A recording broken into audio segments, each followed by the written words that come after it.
So we have several people on here who have kids who aren't in school. They're daycare age kids. Some of them are in an actual daycare and some of them are at home. And they're asking, what are ways, those are kids obviously who need a little more attention, a little bit more oversight.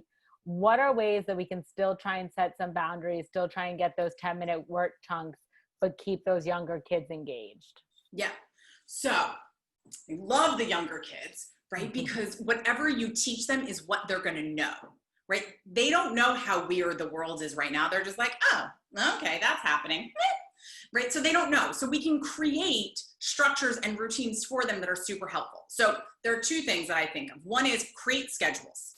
So whether it's a morning routine to help get everyone ready for the day, whether you are going out into the world or not, that morning routine will also signify, and now I go to work, and now you sit in color. Right? Those pieces are still going to be super helpful in the sustainability of this. Routines like I break for lunch and we play here, right? Those pieces of the schedule so they can learn, even though they can't tell time, they'll start to feel that rhythm of it, right? Okay. The other piece with that is create routines, like a literal ritual, a routine, a signifier so that they know, oh, I can interrupt now, or no, I can't interrupt now. Right? If you are lucky enough to be an adult working in a room with a door that closes all the way, maybe when your door is closed all the way, it means that you are on a call that cannot be interrupted.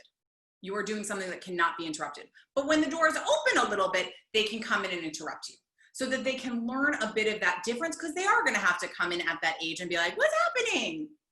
They're going to interrupt you more. So having those types of routines, or I have some parents who actually will put like a sticky on the back of their computer. So when their kids walk by, they're like, oh, sticky, I can't interrupt right now. Oh, no sticky, I can interrupt right now.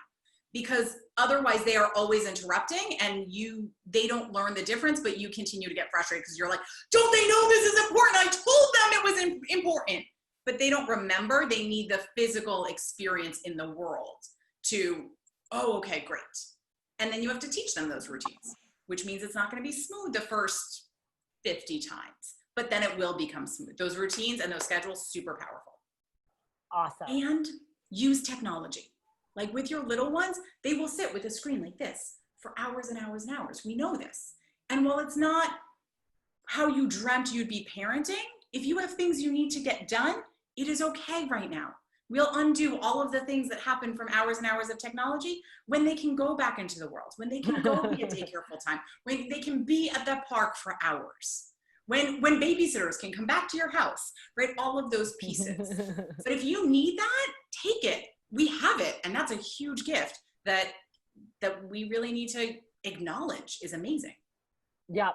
No, absolutely. I'm right at that cusping age where he's not quite watching the screen and I can't wait till he gets there. So I totally get that.